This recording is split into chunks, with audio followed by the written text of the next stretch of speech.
Hi guys, Jason here, down at Bray Golf Range in Suffolk. We have got some testing to do today in the form of the brand new ST180 Driver from Mizuno. Now, this is going to be a bit of an interesting one because Mizuno don't do anything by halves. When it comes to the custom fit inside, the shafts. Let's just get into, before we go anything to do with the head, the shafts. Now, rather than doing what a lot of companies do and have like watered down versions of well-known shafts or make shafts like their own versions of shafts, etc. No, Mizuno haven't. They've gone and got, well, the most expensive shafts you can buy on the market. Not really. I mean, okay, you can get some £1,000 shafts, but these things you put in these things are expensive. So, okay, drivers are getting more expensive year on year on year, it seems, but at least at the moment Mizuno are making sure you get some quality stuff in these things. I mean, I've got the Kurikaji, Tensai, all, yeah, anyway. Right, let's get rid of that. The head. Now, the ST180. The ST180 is for one purpose and one person, well, one purpose only for one type of person, and it's a low spin. Now, normally what I do when I come for a review, I will basically just get the club, because I'm not really shaft sensitive at all, doesn't matter. I'll just go get the loft, bang it down to its lowest setting, and then just have a quick bash, yeah, that's fine, and then do the review, because that's what I need low loft, etc. Because I produce quite a lot of dynamic loft, and hit up at the ball. Well, when it comes to this, I was due to do the review yesterday. However, as soon as I got the club, the ST180, low spin head, I put it down to its lowest setting, because on the OptiFit shaft, we've got the same system as last year, so if you've got your custom fit shaft, it will go straight into this head. It goes from 7.5 up to 11.5, and you've got a couple of upright settings as well. You've got between 8.5 and 10.5 degrees.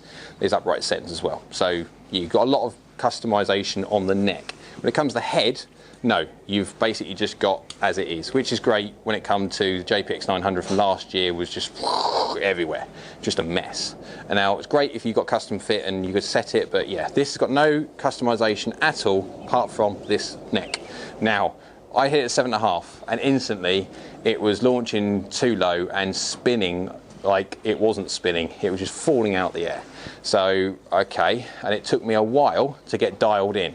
Now, this normally doesn't happen when it comes to clubs. I can normally just, as I said before, just grab it and go. Not with this thing. So what I've done, I've been messing around with shafts, just get the feel right, and also the loft, and I've got myself now dialed in to do this review. Hence the reason why it's now tomorrow rather than doing it yesterday. But tech-wise, when it comes to the sole, we've got that wave technology that we've started in the fairway woods, went into the hybrids, and now it's now into the driver. Now that basically allows the face, obviously the middle can only like bounce, flex, trampoline as much as it's allowed to, but there's nothing to stop the whole face from flexing. And it's done by these little wavy bits at the bottom. Now, there's been a lot of talk about waffle, not just when we're talking about reviews and waffling on. Top of the crown. Now, Mizuno, I think it's 5 grams. They've managed to strip about 5 grams of weight. This is what we talk, so picky amounts. 5 grams of weight from the crown, by making it like Ping has their Dragonfly and yep, stuff like that to try and strip weight. Well, this has waffle, but you can't see it. So they've kept the nice blue finish on top with a nice little silver lipstick line around the outside and Mizuno logo on top. But inside, they've stripped weight from it, so it's like a waffle kind of pattern. And basically it just takes weight from the top and distributes it low down here. Now, this isn't as low forward as most drivers, CG wise, but Mizuno have concentrated, taking the weight off the top and sticking it as low as they can. But what they've done is they have made a driver which is crazy low spinning. So this driver here is for one person only. The person who is strong, hits it hard and needs to control their spin. Now, so far in initial testing, trying to get this thing sorted out custom fit wise, it was just really low spinning. The face is a new SP700 titanium face, which allows them to forge. It allows them to strip weight from certain and make it sort of thinner in certain areas, try and keep ball speeds up around the face. Middle, obviously, remember, can only go so fast. Doesn't stop them from making the outside perimeter bits where you normally lose ball speed through not hitting the middle a little bit quicker. But yeah, that's enough of Tech Talk alt shaft. I've got this in the Kurikaji 60 grams stiff flex. Now normally I'm X because I like the feeling. However, going back to what I said, it took ages to work out necessarily what to do, and hence the reason why the 1 day late review, but that's fine. Right, I've got it in the right now, so I'm going to hit 4 shots, then I'm going to go hit some with my Game Ball Vice Pro and get to see how real balls, real premium balls performs with this very low spinning driver. Remember, this driver is for one person, basically, the one who needs to control spin and hits it hard. One thing I do like before I hit some balls is at the top there's a little black line, and that little black line it's like a follow-on from the frame of the driver around the head, and it basically makes it look as though whatever loft you've got it set down to, when you look it down by the ball, it looks like you're displaying more loft than it actually is. It's a little bit of a visual play on your mind, but it looks good. It makes it feel a bit more forgiving. Is it forgiving? Well, right, it's going to hit 4 more range balls, get to know how this feels, let you guys know. I've got the GC quad, shameless plug, on the floor. A little upgrade. Let's hit this one anyway, and then we'll see how it feels.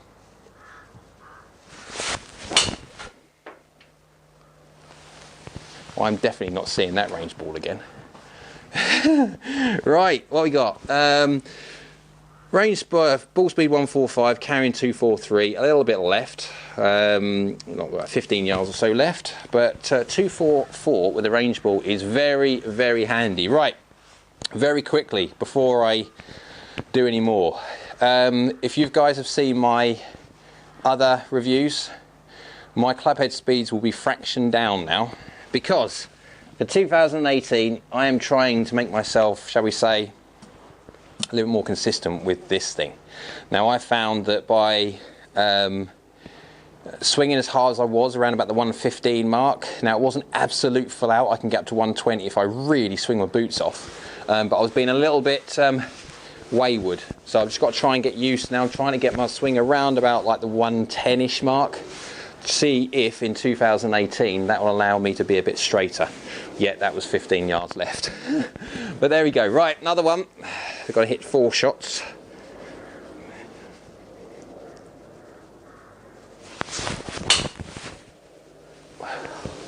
Feels lovely, this drive, it does. You hit it in the middle, it feels lovely.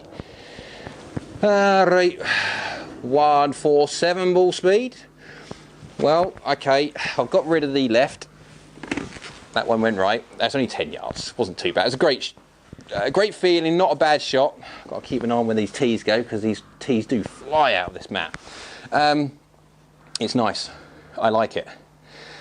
What's it spinning at?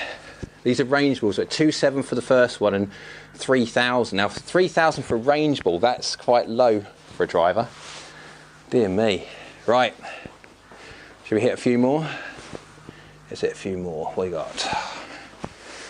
4 more. 4. Let's go down to 2 more to go. Get it going straight. Can we get it going straight? That's not a bad shot. Not a bad shot at all. We got 146 ball speed, 2.6 spin. Yeah, 246. Grab the tee. 246 carry, and 11 yards left. That's not too bad. I mean, 15 yards left, 10 yards right, 11 yards left. I mean, yeah, that's not hitting the middle of the fairway. It's not hitting that little painted line they stick down there on long drives on the courses, but that feels nice. Can I complain about it at all at the moment? No. Okay, that was spin at 2.6. Now that is getting low for a range ball. I'm starting to worry what's going to happen when I get a premium ball on this thing. But I'm going to go hit some after this. Right, last one. Does feel nice. Right off the middle of the face, it feels gorgeous. Absolutely lovely. One last one.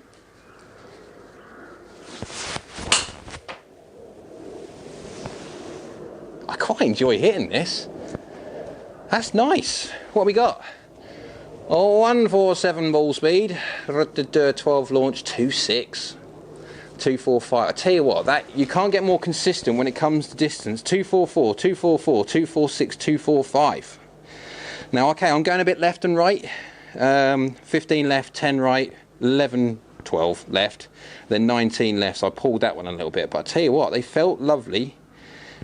quite consistent considering this is supposed to be a low spin. Now they are spinning at 2.7, 3,000, 2.6 and 2.6. Now that is low for a range ball.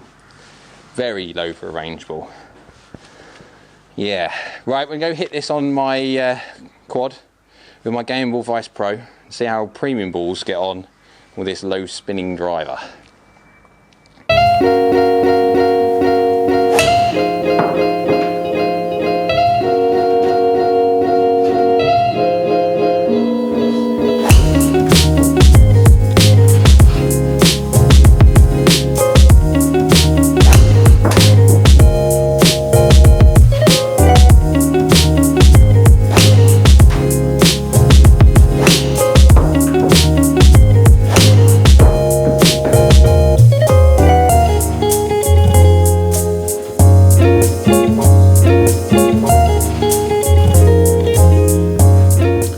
Okay everyone, it's time to do these numbers time. Now this sometimes is boring for most, however this one is an interesting one. Okay, we'll do ball speed first, 154 on average. Now for my club head speed of 2018 onwards, this is where I would normally expect it to be, the roundabout like the 150 something to 154, low 150s, 154, something like that. So it's doing its job. I hit one shot here which I will concentrate on. The reason why I'm concentrating on that one is because if I go to the club data, I tried to hit it normal speed. So I was hitting this shot, hitting this with the club, and I'm going, right, how's this hitting? Do you know what? I want to go back to how I used to hit to see how far it'd go. And I got to 115, so bear in mind, if I take that one out, my average club head speed is 111. So I'm dropping down, remember, just to try and make it a bit more controllable. But that one there, that was jumped up to 161 ball speed, so you can see a definite increase in ball speed when I start swinging a little bit faster. 284 carry. Yeah, and the only issue with that one is it went a little bit right. Hence the reason why I'm trying to control my club head speed a little bit, because that happens. Right, so let's add everything. I've done about 15 shots. One good thing about having quad now, and about going over to Apple as such, the good thing with that is it allows me to put more on the screen. So where before on Android I could do about 10 before I had to scroll, I can do 15 now. Anyway, so we've got 15 shots. Club head speed average, the ball speed average from 150 to 161. I discount that one because technically I bashed the living daylights out of it as well, old school way. So I'm going sort of like 150 to 156, very good. Averaging launch 16. This thing's designed to do one thing, launch high within reason and low spin, because it was launching at 16, which is actually quite a nice launch for me to try and get some serious distance out there. Average tiny little draw on average, but my spin 1856, that's low. And bear in mind 16 degrees is fractionally more than I would like. It's fractionally more. I would like it around about the 15. The problem is I'm having to try and loft it up to try and get some spin on it, because if you look at my spin into my total there, 1856, that is still made up of a few shots out there going up at 2.4 was my highest, 2.257, 2.228. You can see just in the 2000s there, because I struck it low on the face. So if you go to 2.470, the highest spinning one of the data set, and I go on club data, I hit that 1 mil toe, so basically center across the face, and then 8 mil low, just 8. So I move that over to the screen now, on strike screen. You can see that stands out to be slightly low on the face. Bearing in mind it's slightly low on the face, that's it, and it's 2.4. It hit 8 mil low and it's spinning at 2.4. So if I was to take them out, just for a bit of fun, so we take the high spinners out because of the fact that I'm hitting it slightly low on the face. We've got another one, that one as well. Right, okay, so we've took the 2200, 2200 and a 2.4 out. That's now spinning at 17. 1771. Wow. Now that for me is just manageable. Just manageable. It is such a low spin. I mean, I'm going from, what have I had there, 1485.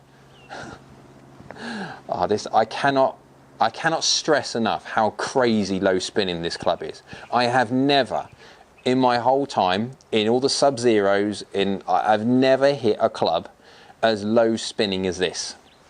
Now, I do wander left and right a little bit, but when I've done the data set, I was lucky that I'm hitting the ball fairly well at the moment, whether it's because of the fact that I'm trying to reduce my club head speed a fraction. So you can see there, generally a lot of them were on line, on target line. Bearing in mind we're hitting shots out here carrying an average of 280, give or take, 1 yard, which are rolling out dangerously close to 300. So we're getting the ball out there.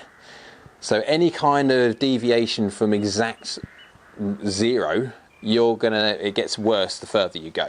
So if you're 1 degree out and 10 yards, it's not going to be nothing. You 1 degree out and hit at 300 yards, it's going to be offline a bit more. But I'm like this driver. Yes, I do. I do like the driver. I just struggle with its low spin. It's just too low spin. I just feel like I just want to be able to get the centre of gravity and just try and get it to a point where I can get it spinning up a bit more. So but again, this club is not designed for me. Remember guys, this club is not designed for me. It's designed for people that swing faster. I mean, probably what I should have done was hit a data set where I just swing out with my boots and see if I can swing it sort of like 120 and then just see what it spins there. The problem is I can't control strike. So the data set would be massive to try and get any kind of usable data out there. So if you guys out there that hit the ball hard, right, I mean, you need to be hitting the ball hard and struggle with your spin. Or if you're someone who doesn't really hit that ball that hard, but you launch it low and with loads of spin, well, get one of these things, because you get one of these things and it's straight away, you can get that loft going up and you know that's going to spin down, because it is crazy low spin. Well done for Mizuno for making a driver which is actually quite forgiving, considering, but it's the lowest spin driver I have ever tested. Nice club. Would it be for me? No, it wouldn't. It's just too low spinning. I'm waiting to get the GT to see what that's like, and that is a little bit kind of, yeah, interesting when it comes to all the adjustments, like the JPX 900. But I think that would probably fall more into my realm of where I want a driver to sit once custom fit. Now this driver, by the way, is very sensitive for me. Now I'm not normally someone who's sensitive at all, so when I start fitting guys for this is going to be an interesting one to get used to. How many shaft combinations we're going to try and test out, how many loft combinations we're going to try and get everything dialed in. So hope you liked the video. If you did, click that like button below. Comment below what you think about this ST180. It is a very specific club. It's not designed to be for the masses, and Mizuno are not saying it's designed to be for the masses. It's designed to be for that player who hits it hard and wants to control their spin. So yeah, comment below. Do us a favour, click the little subscribe button to the side of us. That allows me to kind of get more of this content and put more of this in-depth review content out there. Yeah, hope you liked it, and we'll see you again soon.